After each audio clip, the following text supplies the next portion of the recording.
এদিকে এবার কপাল পুড়ল ডক্টর ইউনূসের। ধানমন্ডি ৩২-এর বাড়ি ভাঙার কারণে মহা বিপদে পড়তে যাচ্ছে ডক্টর ইউনূসের সরকার। এদিকে শেখ হাসিনার গোপন চক্রান্তে পা দিয়েছে ডক্টর ইউনূস। খেপেছে ডোনাল্ড ট্রাম্প, নিষেধাজ্ঞায় পড়তে পারে ডক্টর ইউনূস। উস্কানিমূলক কর্মকাণ্ডের মাধ্যমে দেশকে অস্থিতিশীল করার চেষ্টা হলে কঠোর ব্যবস্থার হুঁশিয়ারি দিয়েছেন যুক্তরাষ্ট্রের নবনির্বাচিত president Donald Trump. President Donald Trump চিঠি দিয়েছেন প্রধানমন্ত্রী Sheikh Hasina. I hope everyone's having a great time because you're going to hear some fantastic speakers tonight. বিস্ফোরক এক ঘোষণা, যুক্তরাষ্ট্রের নবনির্বাচিত প্রেসিডেন্ট ডোনাল্ড ট্রাম্প ক্ষমতায় বসেই বাংলাদেশের সাবেক প্রধানমন্ত্রী শেখ হাসিনাকে নিয়ে ডেভিল হান্টে ১৫০০-এরও বেশি আওয়ামী লীগের নেতাকর্মীকে গ্রেপ্তার করা হয়েছে বলে বিভিন্ন কথায় আছে। পুলিশের সাথে বন্ধুত্ব এবং শত্রুতা দুইটাই বিপজ্জনক। যদিও আমাদের সংবিধানে লেখা আছে, বা পুলিশের গঠনতন্ত্রে সংবিধান আছে কিনা জানি না, সরি, যে পুলিশ হচ্ছে মানুষের জনগণের বন্ধু।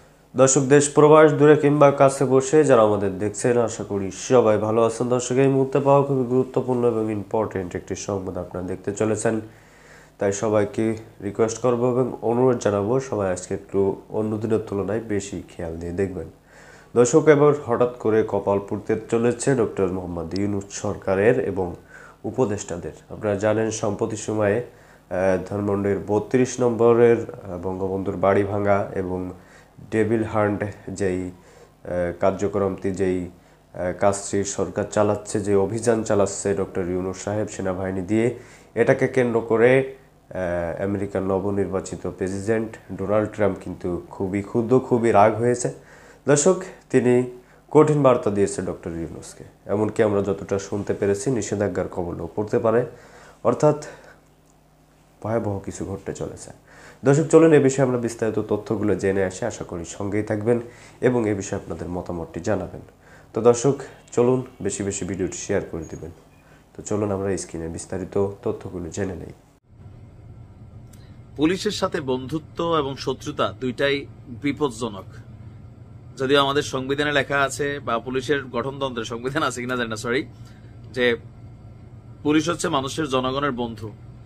আচ্ছা, যাই হোক, এখন আমরা বন্ধুদের দেখছি। আবার বেশি বন্ধু হয়ে গেলে কি হয়, আইন শৃঙ্খলা পরিস্থিতি খারাপ হয়ে যায়। তবে আমাদের আলোচনার টপিক হচ্ছে আমেরিকার নিয়ে।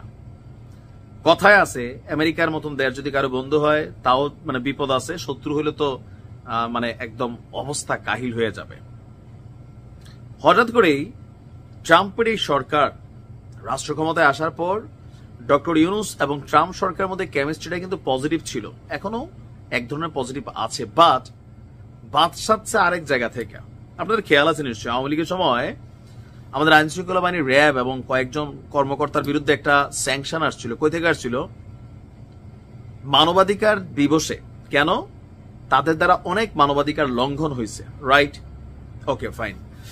এখন সেই কোম্পানি, মানে সেই গ্রুপ যেটার নাম হচ্ছে হিউম্যান রাইটস ওয়াচ, বুঝতে পারছেন, আন্তর্জাতিক মানবাধিকার সংস্থা, আমেরিকা থেকে ডক্টর ইউনূস সরকারের কাছে একটা বার্তা বাড়াইছে। বার্তাটা কি? যে গেল ৪৮ বা ৬০ ঘন্টা যাবৎ যে বুলডোজার ঝড়টা গেল, আইনের দৃষ্টিতে এটা কি লিগ্যাল না ইলিগ্যাল? ইলিগ্যাল আইনের দৃষ্টিতে। তবে যারা বিপ্লবী তারা বলছেন যে একটা সরকার পতনের পর যা ঘটবে সবটাই লিগ্যাল, ওই সরকারের সাথে যা ঘটবে। আচ্ছা, এখন আন্তর্জাতিক মানবাধিকার সংস্থা বলছে নো, আওয়ামী লীগের বিরুদ্ধে জনতার ক্ষোভ ন্যায্য। আন্তর্জাতিক মানবাধিকার সংস্থা বলছে আওয়ামী লীগ যা করছে ক্ষোভটা ন্যায্য, কিন্তু এই যে আইনের লঙ্ঘন করে তাদের বাড়িঘর ভাঙা হইল, সেটাও তো অন্যায্য। পেছটা বোঝেন নাই, আসুন মূল ঘটনায় যাচ্ছি। আপনার ক্ষমতাচ্যুত আওয়ামী লীগ সরকারের বিরুদ্ধে ক্ষোভ ন্যায্য হলেও আইনের লঙ্ঘন ন্যায্য নয়। ধানমন্ডি ৩২ নম্বরে বঙ্গবন্ধু শেখ মুজিবুর রহমানের বাড়ি এবং দেশের বিভিন্ন স্থানে আওয়ামী লীগ নেতাদের বাড়িতে হামলা, ভাঙচুর এবং সম্পত্তি রক্ষায় সরকারের ব্যর্থতা নিয়ে দেওয়া এক বিবৃতিতে একটা বার্তা দিয়েছে আপনার নিউ ইয়র্ক ভিত্তিক মানবাধিকার সংগঠন হিউম্যান রাইটস ওয়াচ, HRW। আপনার এই সংস্থাটির এশিয়া অঞ্চলের যিনি উপপরিচালক আছেন মীনাক্ষী গাঙ্গুলি, তিনি বলছেন যে বিপ্লবী জনতা না, উচ্ছৃঙ্খল জনতা ক্ষমতাচ্যুত প্রধানমন্ত্রীর পারিবারিক বাড়ি ধ্বংস করেছেন। দেখেন, এই হিউম্যান রাইটস এর কারণে আগে বিএনপি অনেক সুবিধা পাইছে, আমেরিকার অনেক মানত, ভালোবাসত। কেন? আওয়ামী লীগের বিভিন্ন ইস্যুতে এই সংস্থাটা অ্যাক্টিভ ছিল। ইভেন সরকারের বিভিন্ন জায়গাতে স্যাংশন খাওয়াইছে। ওই স্যাংশন এখনো বলবৎ আছে। আজকে আবার সেই বার্তার একটা অংশ, যখন আগে যারা মজলুম ছিল তারাই এখন ওই মানবাধিকার সংস্থার দৃষ্টিতে নির্যাতকের ভূমিকায় চলে আসছে, আর আগে যারা নির্যাতক ছিল তারা এখন মজলুম ভূমিকায়। সময়ের খেলা এটা। আপনার জাতিসংঘ মানবাধিকার কাউন্সিলের অধিবেশনে একটি সর্বসম্মত প্রস্তাব উপস্থাপন করতে অন্তর্বর্তী সরকারের প্রতি আহ্বান জানানো হয়। যদিও সরকার এখন বলছে যাতে আর এরকম কোনো ঘটনা হয় কঠোর হস্তে দমন করা হবে। HRW মনে করে বাংলাদেশের ন্যায় বিচার দেখতে আগ্রহী জনগণের জাতিসংঘ সমর্থিত প্রক্রিয়াকে সমর্থন করা উচিত, যা সহিংসতা এবং প্রতিশোধের বদলে একটি নিরাপদ গণতান্ত্রিক ভবিষ্যৎ গড়তে সহায়তা করবে। বিবৃতিতে বলা হয়েছে, তথাকথিত বুলডোজার শোভাযাত্রা নাম ঘোষণা দিয়েই হামলা চালানো হয়েছে, ইভেন যা সোশ্যাল মিডিয়াতে প্রচার হয়েছে, কিন্তু কর্তৃপক্ষ মানে সরকার এই পর্যন্ত সম্পত্তি রক্ষায় ব্যর্থ হয়েছে। গত বছর আগস্টে নির্যাতন, বিচার বহির্ভূত হত্যাকাণ্ড, জোরপূর্বক গুমসহ 15 বছরের দমন পীড়নের পর ছাত্র জনতার আন্দোলনের মুখে শেখ হাসিনা পদত্যাগে বাধ্য হন, নির্বাসনে গিয়েছেন, আর ধারাবাহিক অন্যায্য নির্বাচনের মাধ্যমে ক্ষমতায় ছিল তার সরকার। আর ফলে আপনার সর্বশেষ যে ঘটনা ঘটেছে এখানে এটা বলা হয়েছে। তো বলা হচ্ছে এইসব কারণে আওয়ামী লীগের বিরুদ্ধে যে ক্ষোভ বিক্ষোভ দেখা দিচ্ছে বা দেখা যাচ্ছে তা ন্যায্য, কিন্তু ওইটা ন্যায্য ঠিক আছে, ক্ষোভ দেখাবেন, কিন্তু ক্ষোভ দেখাইয়া তাদের বাড়িঘর ভাঙা ফেলবেন, আন্তর্জাতিক মানবাধিকার সংস্থা মনে করছে এটা অন্যায্য। বাংলাদেশে আবারও মারাত্মক দমন পীড়নের দিকে ঝুঁকে পড়া উচিত নয় মনে করছে মানবাধিকার এই সংগঠনটি।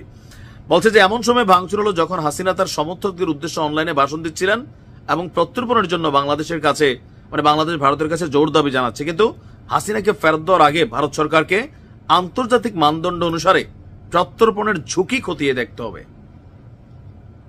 ভারত যদি ফেরত দিতে চায়, শেখ হাসিনা দেশে আসলে তার প্রাণ নাশ, প্রাণ ঝুঁকি বা যাদেরকে ফেরত দেবে সেটা কতটুকু। এখন এটা যখন আসছে এই প্রসঙ্গে আমাদের সরকারও রেসপন্স করেছে, যে আপনার বলছে যে কি বলা হয় যে এটা নিয়ে সরকার খতিয়ে দেখছে আর এমন কোনো কিছু হবে না। এরপর আমরা দেখছি পিনাকি দাদা বলছে সবাই থামতে, সাংবাদিক ইলিয়াসও বলছেন, আর বলা হচ্ছে এগুলোর বিরুদ্ধে ব্যবস্থা নেওয়া হবে। এর কারণ অপারেশন ডেভিল হান্ট চলছে। তো এই মেসেজগুলো কোথাও না কোথাও শান্তিতে নোবেল বিজয়ী যেহেতু তিনি, তো তার সরকার কর্তৃক মানবাধিকার লঙ্ঘন হবে সেটা আন্তর্জাতিক সংগঠন বা সংস্থাগুলো মনে করেছে না। তো এখন এই যে না মনে করে, এটাতে আওয়ামী লীগের জন্য কপাল খুলে গেছে। তবে হয়তো ম্যাটার অফ টাইম, কিন্তু আবার ডেভিল হান্ট শুরু হয়েছে। কিছুটা সুবিধা পাবে এখন আওয়ামী লীগের সাথে যা ঘটবে। আগে বিএনপি যে অ্যাডভান্টেজটা পাইতো, জামাত যেটা পাইতো, এটা এখন আওয়ামী লীগ পাওয়া শুরু করবে। আন্তর্জাতিক মানবাধিকার সংস্থার মূল থিম হচ্ছে আমারে মারছে এই জন্য আমি রিটার্ন মারমু, এটা হইতে পারে না। কিন্তু আমরা যে বাঙালি বোঝে না, তারা বিদেশি সাদা চামড়া, আমরা বাঙালি কই তুই আমারে একটা কিসবি তোর তো দাঁতের সাফা থাকতো না, রাইট? একবার খালি ফাইয়া লই রে বাড়ির গাড়াত, এরকম ডাক দেয়, খেলা হবে। HRW এর বাংলাদেশে এসে কোর্স করা উচিত, বাঙালি কিভাবে প্রতিশোধ দেয়। ভালো থাকুন। বাংলাদেশ আওয়ামী লীগের পক্ষে কি আবারও নতুন করে ঘুরে দাঁড়ানো সম্ভব, নাকি সাবেক প্রধানমন্ত্রী শেখ হাসিনার পক্ষে আবারও নতুন করে বাংলাদেশে ফিরে এসে রাজনীতিতে যুক্ত হওয়া সম্ভব? শেখ হাসিনার পতনের পরে 5 আগস্টের পরে অনেক বড় বড় রাজনৈতিক বিশ্লেষক তারা একটা কথা বলেছেন অনেকটা একই স্বরে, সেটা হচ্ছে আওয়ামী লীগের পক্ষে আগামী 20 বছরেও বাংলাদেশে রাজনীতিতে বা ক্ষমতার কেন্দ্রে পৌঁছানো সম্ভব হবে না, অসম্ভব ব্যাপার হবে। এবং এটি আসলে মূলত 5 আগস্ট শেখ হাসিনা সরকারের পতনের ঘোষণা যখন এলো বা শেখ হাসিনা বাংলাদেশ ছেড়ে ভারতে চলে গেছেন সেই খবর যখন এলো বা তিনি পদত্যাগ করেছেন, তার আগে পর্যন্ত সিনারিও অনেকটা এরকম ছিল যে শেখ হাসিনার প্রতি বাংলাদেশের মানুষের ভরসা নষ্ট হয়ে গিয়েছিল প্রায় সবার। সে কারণেই শেখ হাসিনার এরকম লজ্জাজনক একটি পতন ঘটল। যিনি কয়েকদিন আগেও দম্ভ ভরে বলেছিলেন শেখ হাসিনা পালিয়ে গেছে, শেখ হাসিনা চলে গেছে, শেখ হাসিনা নাই, শেখ হাসিনা পালায় না। কিন্তু দেখেন, ঠিক যখনই শেখ হাসিনা বাংলাদেশ ছেড়ে ভারতে উড়াল দিলেন, সেই খবরটি পাবলিক হলো যখন সেনাপ্রধান ওয়াকারুজ্জামান সাহেব টেলিভিশনে ঘোষণা দিলেন, তার পর মুহূর্তে দেশের মানুষ হঠাৎ করেই আবার অনেকের মধ্যে আমি দেখেছি আমি সোশ্যাল প্ল্যাটফর্ম যেহেতু ব্যবহার করি, অনেকেই দেখলাম হঠাৎ করে আবার বলা শুরু করলেন, তাদের খারাপ লাগা শুরু হয়েছে। এটার অনেক কারণ হতে পারে। নাম্বার 1 হতে পারে যারা প্রোফাইল লাল করেছিলেন, যারা বিপ্লবী 24-এর অনেকেই রয়েছেন 24-এর বিপ্লবী, এবং সোশ্যাল প্ল্যাটফর্মগুলোতে যখন আমরা জুলাই আগস্টের কথা, যখন বিশেষ করে আগস্টের বা জুলাই শেষের দিকের কথা যখন আমরা একটু আপনারা মনে করার চেষ্টা করেন, দেখবেন যে আপনারা যখন ফেসবুকে বা মেসেঞ্জারে ঢুকতেন, দেখবেন যে সবার প্রোফাইল লাল। প্রায় 100 জনে 90 জনের প্রোফাইল লাল ছিল। তারা সবাই জুলাই আগস্টে ছাত্র জনতার আন্দোলনকে সমর্থন জানিয়েছিল। কিন্তু যখনই শেখ হাসিনা চলে গেল, তখনই হঠাৎ করে অনেকেই বলতে শুরু করলেন তাদের মন খারাপ লাগছে। এটা হতে পারে অনেক কারণে। একটা কারণ হতে পারে যে শেখ হাসিনাকে অনেকে অনেক অপছন্দ করেন, কিন্তু যেহেতু 15-16 বছর ধরে এক নাগারে তাকে দেখে গেছেন, সেই মানুষটা নাই হয়ে গেছে হঠাৎ করেই, তো একটুখানি খারাপ লাগা এটা যে কোনো মানবিক মানুষের হতে পারে। আমি একেবারে প্রতিপক্ষ যারা তাদের কথা বলছি না, যারা নিরপেক্ষ তাদের কথা বলছি, তাদের এরকম মনে হতে পারে। ঠিক এরকম মনে হয়েছে অনেকে। আবার যখন দেখলাম যে যখন গণভবন, তারপরে হচ্ছে সংসদ ভবন, ধানমন্ডি 32, বিভিন্ন জায়গায় ধরেন ভাঙচুর, লুটপাট এগুলো হলো, তখন অনেকের মন খারাপ হওয়া শুরু হলো। কারণ অনেকেই যারা বিপ্লব সমর্থন করেছেন, তারা আবার অনেকেই এটা ভাবেননি যে এভাবে গণভবন লুটপাট করা যায়। গণভবনে সবকিছু এরকম, অনেকেই আছেন যারা কোনো কিছু না পেয়ে মাটি নিয়ে চলে গেছেন, গাছের পাতা ছেড়ে চলে গেছেন, নিয়ে গেছেন। তখন আবার অনেকে মন খারাপ করা শুরু হলো, যারা সফট আওয়ামী লীগের প্রতি যারা সফট কর্নার দেখাতেন আগে, তারা মনে করলেন যে তারা ঠিক করেনি, ভুল করেছেন। তো তারপরে কিন্তু শেখ হাসিনার ফিরে আসাটা অসম্ভব। কিন্তু সম্ভবটা কখন শুরু হলো, বা আওয়ামী লীগের খুব দ্রুততম সময়ে বাংলাদেশে আবার কিভাবে সম্ভব হবে, এই ঘটনাটা ঘটে গেছে 5ই ফেব্রুয়ারি। 6 মাস পার হয়ে গেল শেখ হাসিনা সরকারের পতনের, এবং 5ই ফেব্রুয়ারি যে ঘটনা ঘটলো, সেই ঘটনা কিন্তু আওয়ামী লীগকে আবারও নতুন করে রাজনীতিতে ফিরে আসার একটা রসদ জুগিয়ে দিল। এবং সেই রসদ আওয়ামী লীগের বিরোধী সবাই একেবারে অনেকটাই খুশি মনে আওয়ামী লীগের হাতে তুলে দিল। সেটা কি হতে পারে? সেটা হচ্ছে ধানমন্ডির 32 নম্বর ভবনটি গড়িয়ে দেয়া। এটাতে দুইটা বিষয় খুব স্পষ্টভাবে প্রমাণিত হয়ে গেছে। একটা বিষয় স্পষ্ট, সেটা হচ্ছে যে অনেকেই বলার চেষ্টা করতেন যে শেখ হাসিনা আওয়ামী লীগকে শুধুমাত্র নিজের সম্পত্তি করে রেখেছিলেন, আওয়ামী লীগ নয়, দুঃখিত, মুক্তিযুদ্ধকে বা বঙ্গবন্ধুকে। অনেকে এটা বলতেন শেখ হাসিনার সমালোচনার ক্ষেত্রে এটা অনেক বড় সমালোচনা।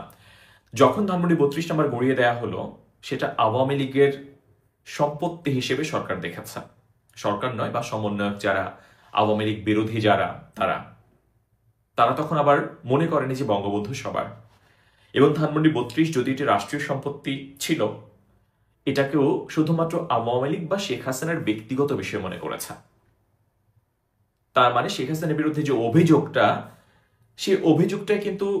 দর্শক দেখলেন খুব গুরুত্বপূর্ণ প্রতিবেদন। এতক্ষণ আমাদের সাথে থাকার জন্য সবাইকে ধন্যবাদ জানাচ্ছি। পাশাপাশি ধন্যবাদ জানাই আজকের আমাদের আলোচকবৃন্দদের, যারা এতক্ষণ গুরুত্ব সহকারে গুরুত্বপূর্ণ আলোচনা আপনাদের সামনে তুলে ধরেছিল। দর্শক, এই বিষয়ে আপনাদের মতামত কী হবে এবং কি বলতে চান অবশ্যই কমেন্টের মাধ্যমে একটু জানিয়ে দিবেন। যে ডক্টর ইউনূস সাহেব যে অপারেশনগুলো চালাচ্ছে এবং যেই কাজটি সম্প্রতি সময় হয়েছে, এটা আসলে ঠিক হয়েছে কিনা। অনেকেই বলছে যে এর জন্য আলাদাভাবে শেখ হাসিনার বিচার করবে। তো দর্শক, এই বিষয়ে আপনাদের মতামতটা জানাবেন। তো ভালো থাকুন, সুস্থ থাকুন।